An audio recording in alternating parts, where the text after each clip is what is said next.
Shoot, I forgot my phone. Oops. Shoot. Oh, there it is. Hey guys, welcome to a live broadcast from the training room. Running a little behind because I just got in from the train store.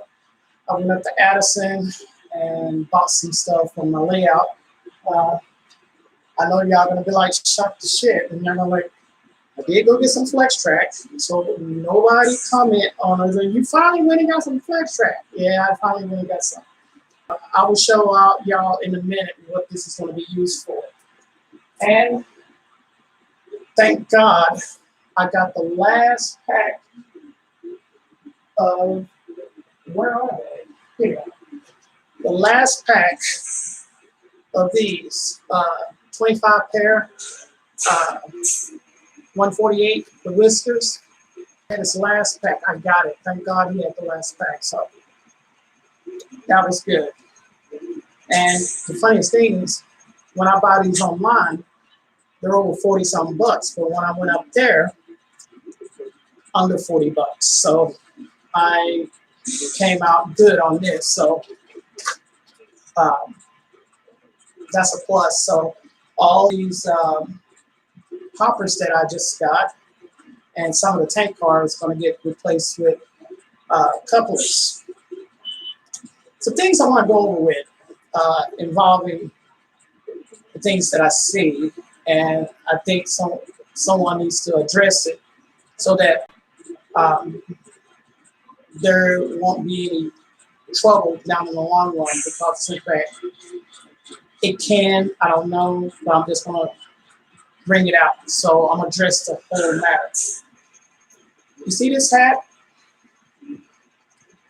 This is a Crestline hat made for, the plant manager had these made for us by the consent of the company back in Indiana. Plant manager got permission to make these for us. And when he made them, he had to have the copyright on them as well. So what that means is only Crestline can make these hats. I cannot go and make this hat, but I can with the permission of my boss, since he is letting me make my own hat. I have to get permission, because I've done this before. I went up to Texas Tees, which is around the corner from me, and asked to have me a t-shirt made, a Crestline t-shirt. And they flat out said, we cannot do that. And they said, I have to have permission by Crestline for them to do that. So I went to work and asked my boss, is it okay with his permission, a written permission, to have me some Crestline shirts made? And he was like, yeah, we have no problem as long as I, the manager, knows about it and okays it. Okay? You cannot go and make caps, t-shirts, or whatever without a written consent or permission from that company. Okay? Now, if you deviate from it, say for I put Jac Jac at the top, that's different. And that's borderline, because I'm putting my name at the top over the Crestline, but that's borderline. I'm not 100% sure if they even let me do that, because Crestline is its own brand. Okay? So you have to be careful on how you put these on here. If I put Jac Jac UP, Jac Jac SP, Jac Jac New Haven, whatever, that's when I'm deviating from the brand, their brand. And in some instances, that's borderline okay. But if you just went and put Crestline that can cause problems. That can be an issue. And sooner or later, if you sell so many of these, that company is going to be like, well, you're making a profit off of our brand. Therefore, we're going to send a cease and desist letter to you. So, to all of you who are making these caps and t-shirts, make 100% sure you deviate from the brand so that you don't get a cease and desist letter. All right? I had to go and check into this, and someone called me about it, and I was like, yeah, that's not good. You can't do that. So make 100% sure you deviate from it. Now, if you got the YouTube logo and you got your name on it and you're advertising your name with the YouTube logo and doing it that way, that's fine. Because YouTube wants you to put their advertisement out there. And I'm sure they'd be like, yeah, sure, no problem. And a lot of y'all do that. But when you deviate from the YouTube or deviate from some kind of way where the brand is, you're putting yourself in some serious trouble. So be careful. Check into it. I'm not 100% sure. I'm putting that disclaimer out there right now. But I guarantee you, if you go out there and just start printing shirts and t-shirts and you put someone else's brand on it without their consent or permission, you're putting yourself in some serious hot water. So I just wanted to touch on that. I know a lot of y'all are gonna be like, well, really? I don't care. I'm letting y'all know. So be careful what you do. Because at these days and these times, a lot of these companies are like, hey, if you're gonna make money off of us, we want our share of that or less, you stop doing it.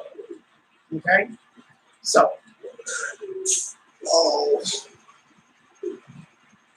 hey Anthony, how you doing?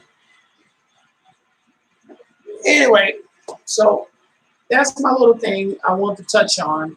And when I see quite a few of y'all doing this, y'all better make sure you check before you do it. I do have my rail serve hat somewhere, the place where I used to work at. And I was going to use that as an example, but this is even better because this is where I work.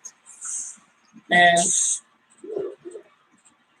no other people has this hat. This is a special design hat. Our camouflage pullovers, hoodies, was supposed to be with this hat. I had a camouflage hoodie for this, and I ripped it at work. So, yeah. So it would have went great with this. But we get hats, we get shirts. Y'all probably see me with my Crestline shirt on. Those are actually made as well with the permission and consent of Crestline. So my boss goes and get those made with the consent of the boss, the owners. So y'all please, y'all check and make sure y'all take the time to do your homework and make sure you do a lot of homework before you start just going and just printing out brand logos, okay? I know it's a touchy subject for all of you, but I don't care. If you don't agree with me, get a cease and desist letter in the mail and see how that goes. All right? Okay, so what I was going to talk about today is, gosh, it just went right out the door. Oh, this right here. Oh yeah, this right here was the same permission for this. I had to get this permission. Y'all thought I was bullshitting. I had to go, when Joe G made these, before Joe G made these, I asked my boss, could I put this logo on this hopper? Okay? He said it was fine. So when Joji made these, I took this up to Crestline and let the boss man see this. He took a picture of it and sent it to the owners and let them see it. The owners were happy about it. They liked it. Okay. Now listen to what I told y'all. I had to get permission from the boss, the plant manager boss. Okay. And then he sent the picture to the owners, and they liked it. So I might get some more made. More likely, I will get some more made.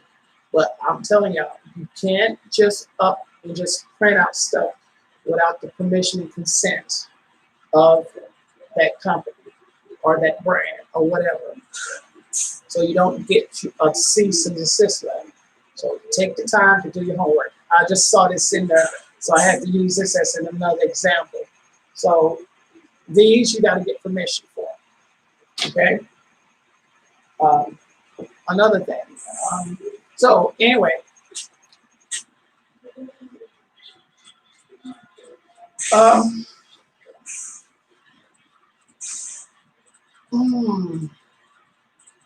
layout is going fine.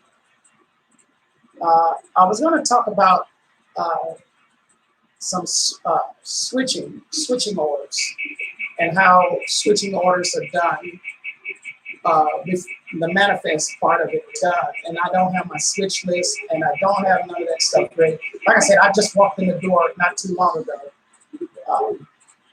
Who else is on here? Okay, thanks, Ace. I'll watch it. Switching orders and how all of that works out.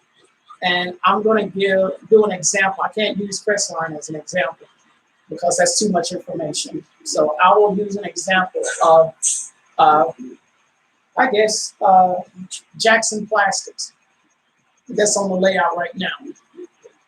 Now, let's see. Jackson Plastics is a chemical plant on the layout, and it serves or produces a product that needs a certain chemical from the chemical plant. So their corporate office, which is at that one plant, they have their own one plant, makes an order to the chemical plant. And I don't have a name for this chemical plant. And they order so many volumes of tank cars per week in order to produce their product. So this plant over here calls the chemical plant and tell them we need 4 tankers, 2 with acrylic and 2 with chloride. We'll say acrylic and chloride. Okay, so they put in the order, they get in touch with the production side of the plant and let them know that we need 4 tankers, 2 acrylic, 2 chloride loaded for departure. Okay? They make the product, they already made production, and they're already sitting in the storage tanks to be loaded. So as you can see, there is the production area where the raw materials are all made. And let's say all these tankers here has different types of raw material in them to produce that chemical, okay?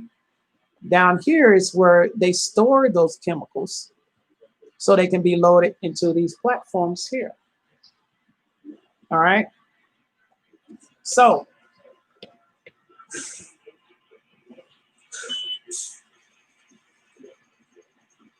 once those orders are be put in, now that company has a 24-hour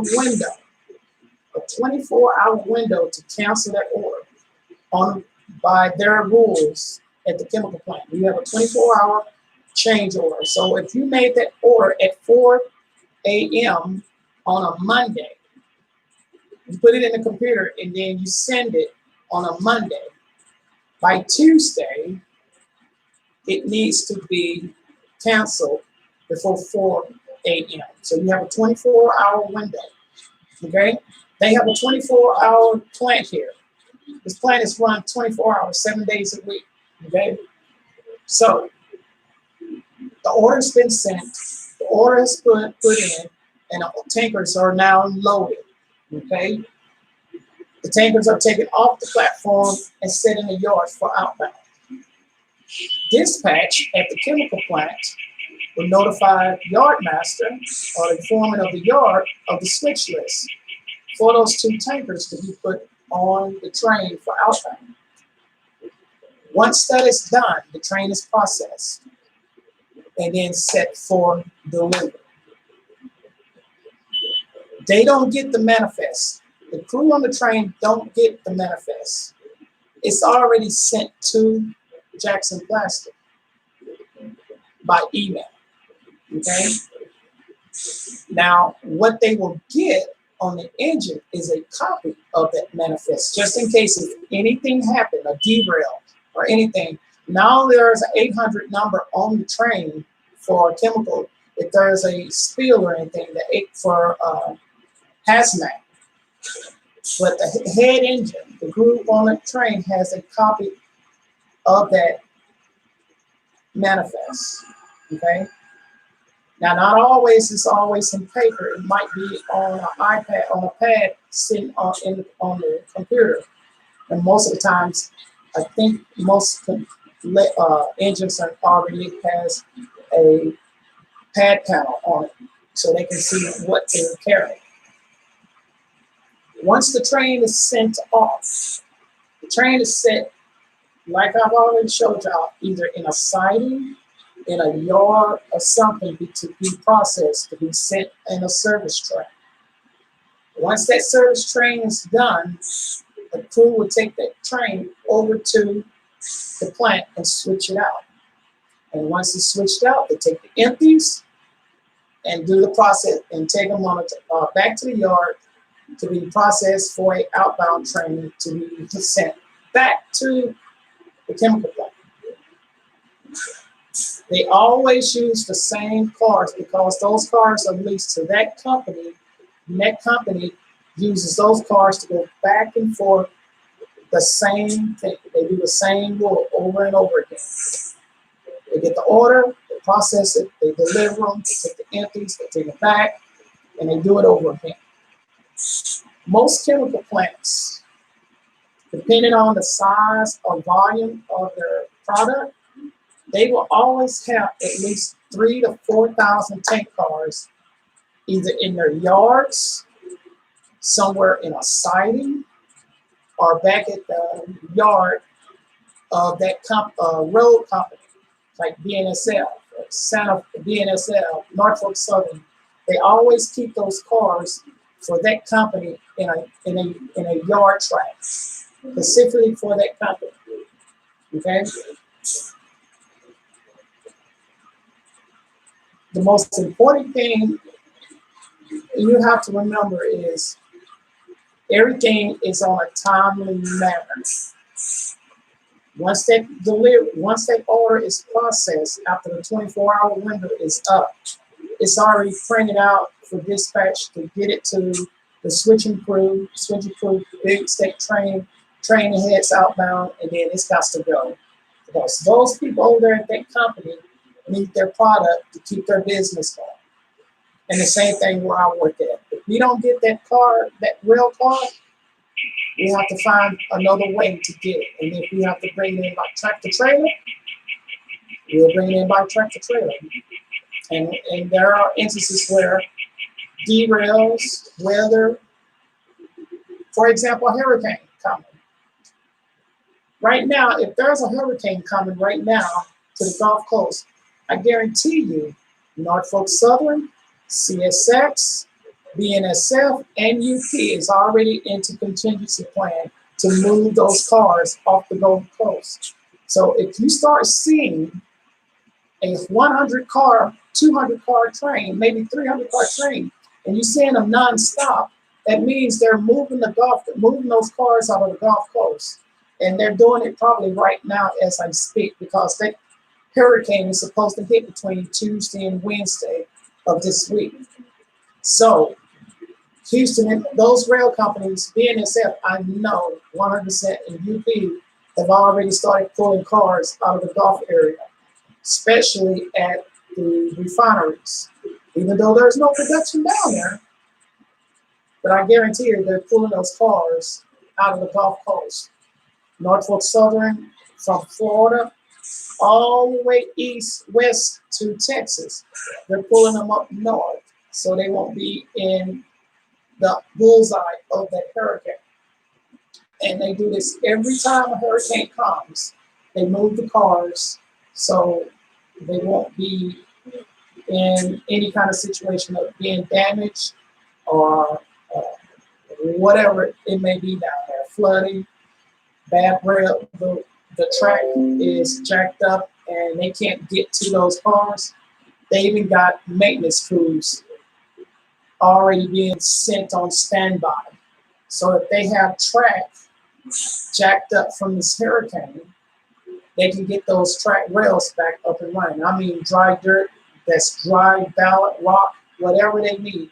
There is a contingency plan already in play for this hurricane that's coming. So that's how that goes. And I believe I just saw a ballast train the other day. I think it was Wednesday, Thursday, come through heading south. I don't know what they're doing down south, but there's 4 ballast trains that's coming through here going south of here. I wonder if they're building that yard that they supposed to be building like 2 years ago down in Hearn, Texas. So I don't know. So that's one thing about orders and switching orders and everything, how that is done. The ordering part, the logistics part is what we do. The switching, the blocking of the trains, and sending them to their destination on a point-to-point. And always remember, every company releases so many rail cars so that they have cars not only on spot to be loaded or unloaded, but they also have backup cars sitting in the yard just in case anything happens. You always be prepared in the railroad. So that's one of the things I told y'all about when you buy your rail cars or buy whatever your rail cars, figure out or guesstimate how many cars you need for your layout. You know, because when you start doing it point to point, you start getting an understanding of what you're going to need for your layout. And sometimes we order too much, and when we order too much, we're trying to figure out what to do with it. And right now, since I got the hoppers, I'm now at 99 rail cars. And now, since that's happened, my yard is always full. So I have to figure out how to make the adjustments to this layout so that I don't have a lot of cars in the yard, but I don't have a lot of cars at the other points of the closet branch. Hold on, let me check the chat real quick. What up? Oh.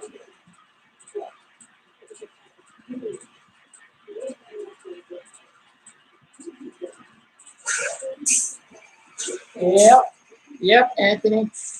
Yep. They are getting prepared down there, and you probably on the bullseye of it.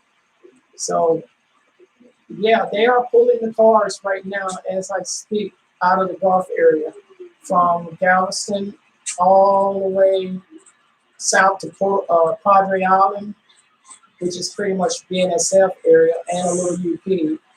They're pulling all those cars because they don't know where this hurricane is going. So most of them being pulled up north to San Antonio and Austin and set on the siding or in a yard. That's the reason why down there, if you see a yard, like I think it's close to McAllen and San Antonio, they have a siding over there that's nearly 3 miles long. And they set all those cars there as much as they can put in there. And they have like 5 or 6 engines with 2 or 3 DPUs in the middle and 3 DPUs in the end.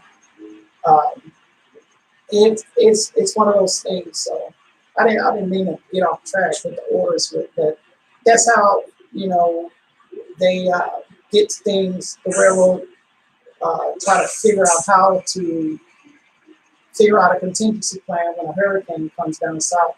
Because KCS, I know for a fact, is they have some cars down in the New Orleans area, and they have a yard down there.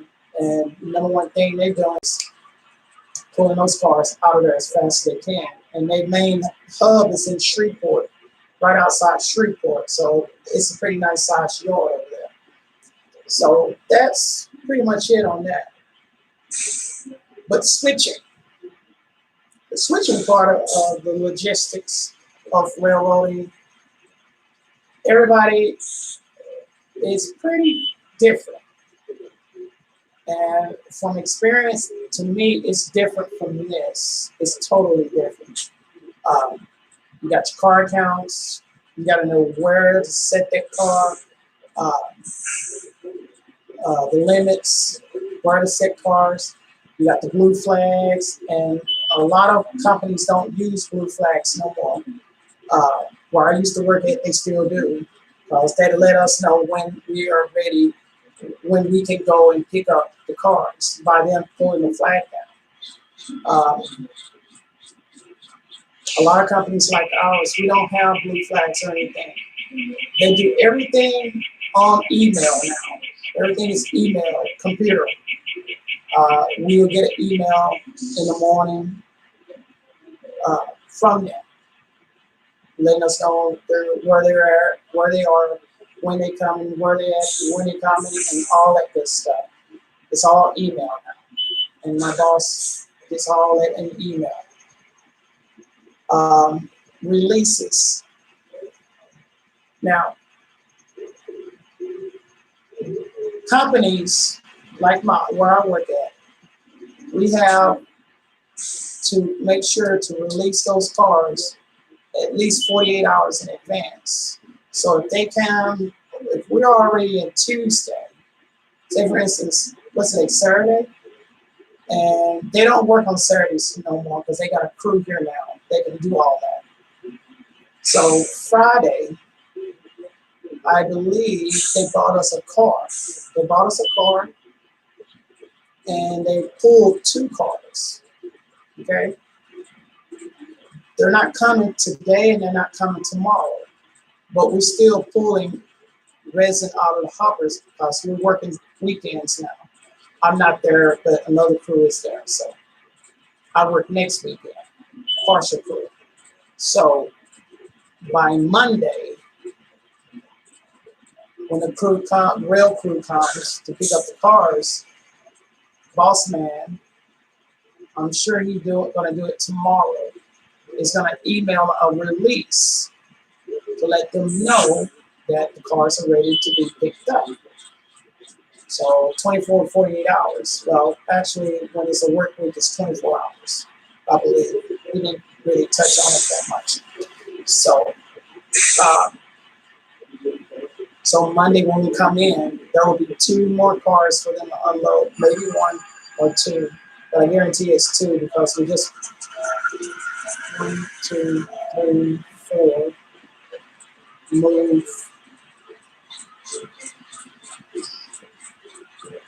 What's today? What time is it? It's 2:51. It's going to be 3 o'clock. So that means they just switched over another car. So they just emptied 1 car, and there should be on the first pocket of the other car. So tomorrow or tonight or in the morning, that second car should be unloaded, and they'll be on the next car. So by Monday, we might have, we'll just have 2 cars to release. Because it takes almost 2 days. It almost takes almost a day and a half, maybe 2 days to release, to unload 2 cars. So, and plus you're only using 1 unloader. So that's that. My hoppers. So one thing I'm going to explain about this because everybody got this thing about grain hoppers. Grain hoppers, they're doing grain, they're doing this. No. I'm going to explain about the hoppers, okay? Here we have 3 different hoppers.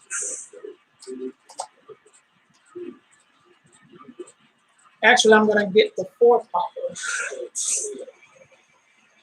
Where is it? Okay, I'm going to have 4 hoppers here for y'all all to see. All right. This is the air slide hopper. This can have anything put in it. I mean, anything that's not liquid. Phosphate can go in this. Grain can go in this. Sand composite can go in this. Fine pulverized limestone can go in this. Anything can go in this air slide hopper. Okay, from the top, not from the bottom. Everything is loaded from the top. Everything is unloaded from the bottom. Okay. Air slides are considered air slide hoppers or hoppers because the sides is built like a boxcar, but it still has the hopper sides on the side. It still has this on the inside. So you actually see this, but it still slopes like a hopper on the ends. So don't everybody probably get confused. Well, that's a boxcar hopper. No, it's still a hopper, and it's still designed like a hopper, and it only has 2 bays in it. I've seen them with 3 bays, but this one is a 2 bay.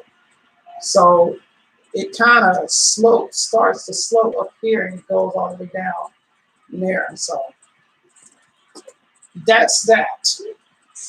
This is a Gunderson hopper. Gunderson Industry makes these hoppers. This is a Pullman hopper.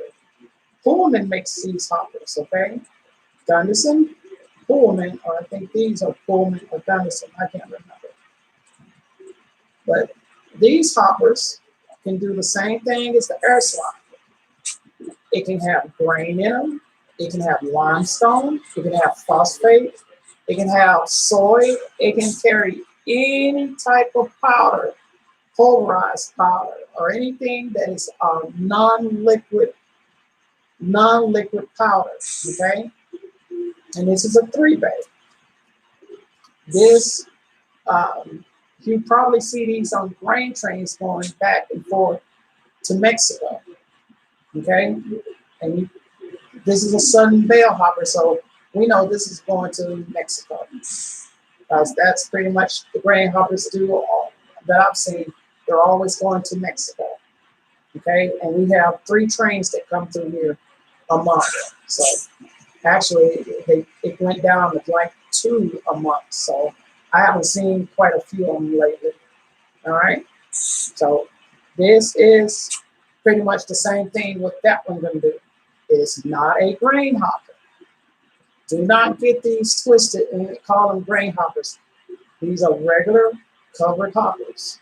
Pullman or Gunderson covered hoppers, okay?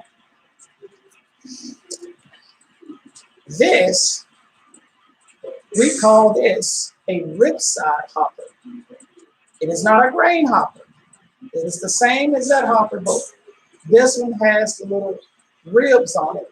So we call this a ripside hopper, just like the old ripside boxcar.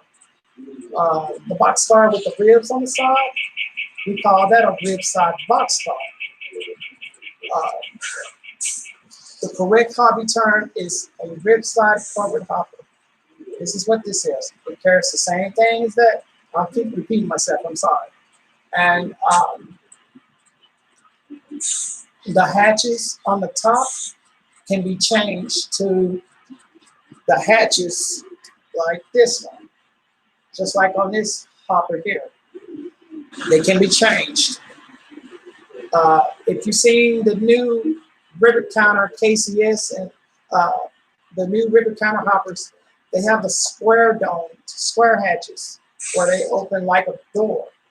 Those are pretty neat, so I kind of like those. But this is called a ripside hopper, okay? There are not grain, no such thing as a grain hopper. There's no such thing as a grain hopper. It's what's being carried in the hopper, which is called a grain. But these are not called grain hoppers. So I wish people stop saying grain hopper, grain hopper. There's a grain train. You don't know what's in there. How do you know that's a grain train? Just because you see a BNSF grain hopper? Oh, where is it? Where is she? I got this. Where is she? Where is she?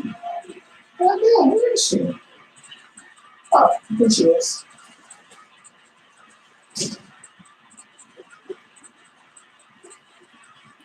Y'all see a lot of these.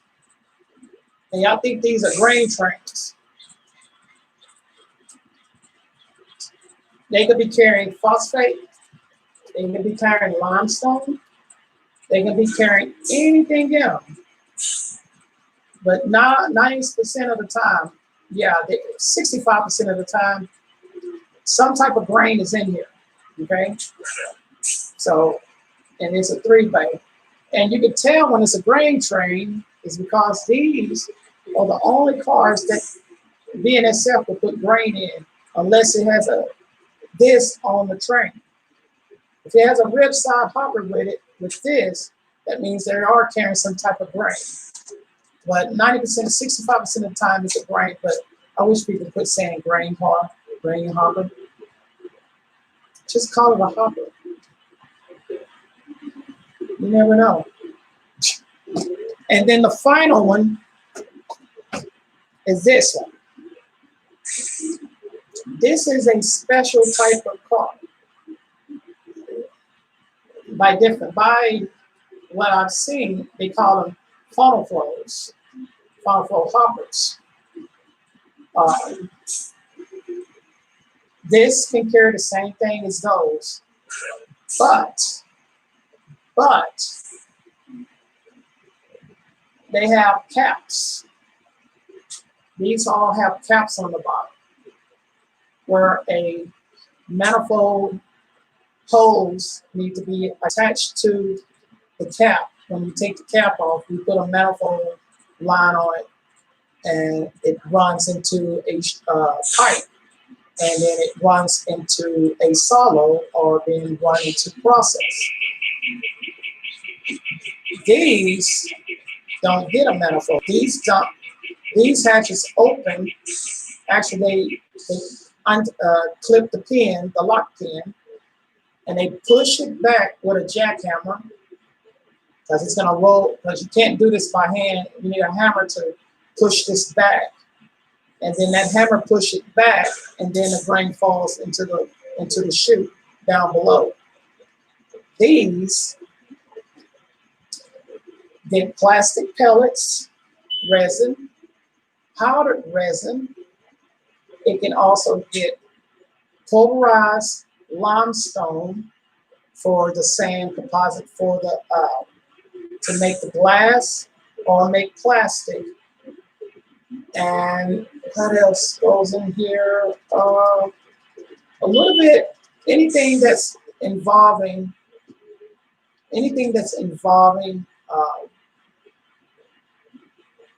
a powder, a dry, fine powder, because you can't a plastic pellet can come shoot out of here, and it's a loud noise when you see these things unloaded. It gets very loud because of those pellets, and they're going everywhere in that manifold unloader, and it's loud. So, yeah. But what we unload at our company is very fine pulverized resin. Okay, a very fine pulverized resin. I mean, at the chemical plant, what they do is they don't. These batches are made in bulk, okay? And I've seen this actually done when I was at the plant where I used to work at. It cooks the batch in this huge bowl, okay? It's just one big huge lump, okay? Once it's cooked, it then dumps it over into the chute, and it's cool They use, I guess there was nitrogen. They said nitrogen, oxygen, some kind of nitrogen to cool it down real fast so that it can be pulverized and pulverized over and over again until it's a fine powder. And once that fine powder is done, it's then dumped into a silo. And then it is stored in that silo until it's ready to be processed, to be loaded into either hopper, material tote bag, or set in storage for a later date. But they don't never leave anything in storage. Everything needs to be in a silo to be loaded or in a hopper to be outbound.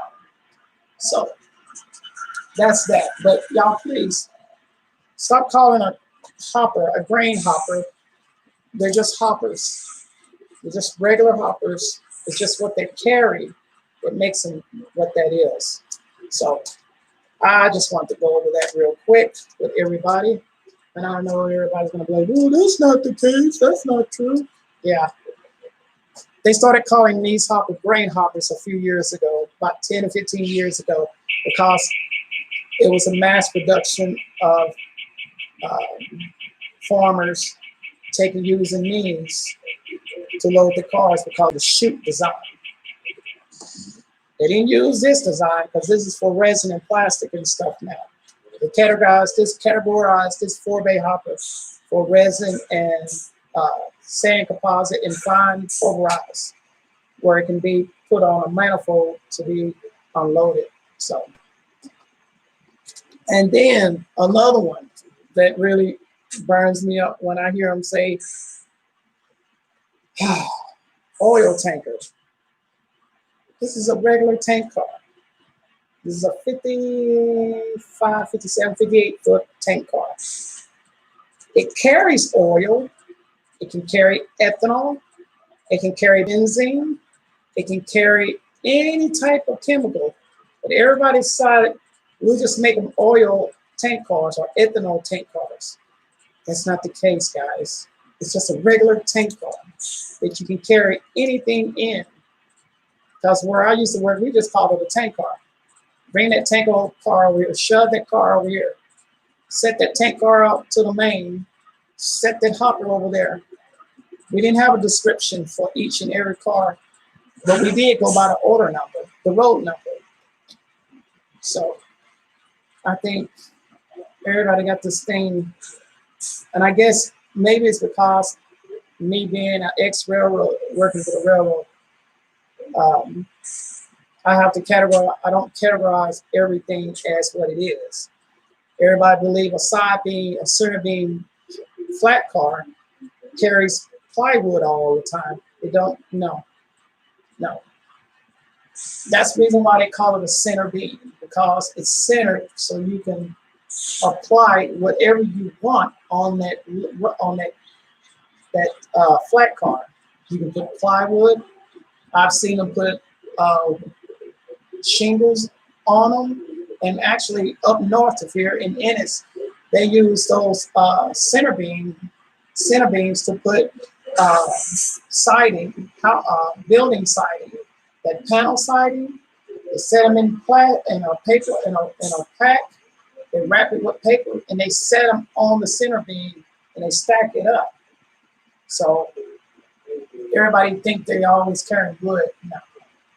Those center beams can be, you can put anything on a center beam. I've seen them carry pipe, steel pipe on a center beam because of the simple fact they wanted to set in a pack. They had them set in a pack, and then they tied it to the center beam. So the center, the center beam have mountings on it where you can mount that stuff and then tie it to the center beam. So you can put anything on anything except auto carriers, and those are just specific for auto carriers. So, all right, I think I'm going to end it right then and there. So I hope this was helpful. Earlier, I went over making caps and stuff. Make sure you get permission before you just up and just make caps and t-shirts before you get a cease and desist letter, okay? That is very important. You don't want them coming to you knocking with a court order of a cease and desist letter. So y'all make sure y'all don't do that. Um, and then everything going down in the golf, orders, switching orders and everything. I can go back and watch that. So now I'm gonna get off. I gotta fix a building. I gotta put track down. And once again, yes, I did go get flex track. It is a shocker to a lot of you. So I'm gonna start working on that and getting that done. So I will come back live in a little bit. Y'all can see me do this live. So I hope to see all of you soon. Until then, I hope I can try to get in next week. My next podcast will be next week, but it'll be after 4 o'clock because I have to work next weekend.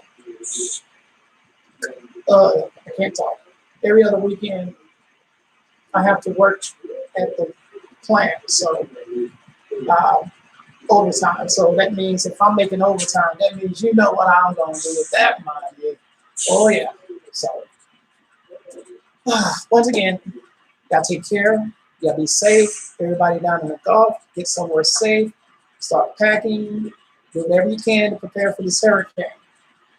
I'm 294 miles away from it, so but it's still going to come up my way. So I'm really not worried about it, but we'll see. So, oh, let me check chat.